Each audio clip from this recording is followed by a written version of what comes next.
Si Jesus ang naghahandog sa Ama. Nakikisakay lamang tayo sa kanyang mga dalangin. But there's only one point of being in the local church. Sa sangkapan ng pag-ibig sa Diyos sa langit. Ito ha, ang mas maligid at mahiwala.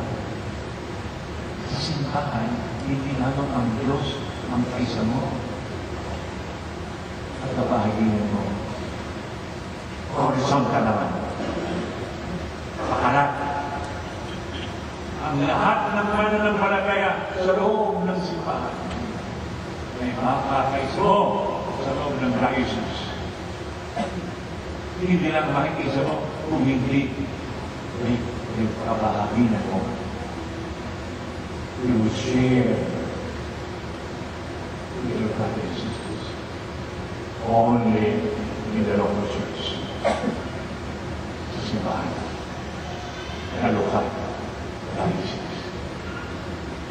Dinyanan ito ang dinuturo ni Jesus. Itong kailan kung bakit alam ko limang kamala, tuloy ang pagsulong ninyo, tuloy ang pagkulang ninyo, tuloy ang paglago ninyo.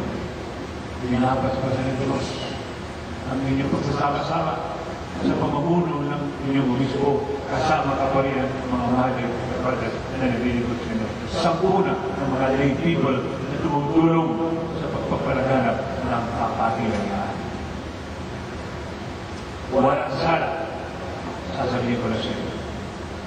Sa paglago ng local church in Rizal, which we call the Diocese of Antipolo. Walang sala. Itong pagkabasbas itong ginawa ng Panginoong Diyos. Sa pagdami ng tao, sa paglawak ng lungsod, sa paglawak ng probinsya, sa pagdami ng mananampalataya, sa pagdami ng nagtutulungan, maliit na bagay na inuuna, kapag sa maliit na nakikita ang hindi lamang sa isang ng pag-ibig ng Diyos, kundi ang mismong pag-ibig ng Diyos.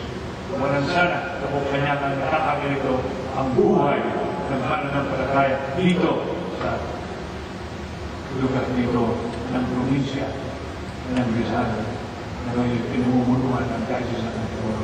Walang sana kung kanya ang binipidisyon ng Diyos, pinapagbubuga ang inyong pagbunyagi, pagpapasipan sa pagmamahalan sa isa at panalali sa Diyos. Ang dahilan ko na hindi natin paglulutaan ay sapagat nakikita ng Diyos ang inyong pagkakaisa.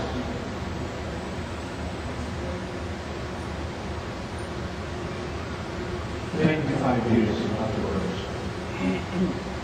Very tayo lahat ngayon sa buong probinsya na papasalamat. Lahat na parokya, nakapagkaramdaman ko ay mayroong mga kinatauhan dito sa katedral ng Mahal na Ina sa Antipolo. Mga kapatid, ang ating nadinig ngayon, pagdilaya natin. Lalagot, gugulang at gugulang, magiging banal at magiging banal. Itong Diyos ito, kung pagpapatuloy natin, at ito pa rin, yung sanhi kung bakit tayo simbang lokal ni Cristo. Why we are diocese. And at this point, sa yung ito, na bago natin balikan si Cristo sa kanyang paghandog sa Ama. Ating iunin ang lahat ng atensyon. Ngayon, nung nakaraan at sa dating pa, para sa diocese na ito. Daan-daan natin sa paghandog sa misa of glory. Hindi lahat ay maglalapit, pero mas malapit ngayong mananatili sa upuan. Bakit?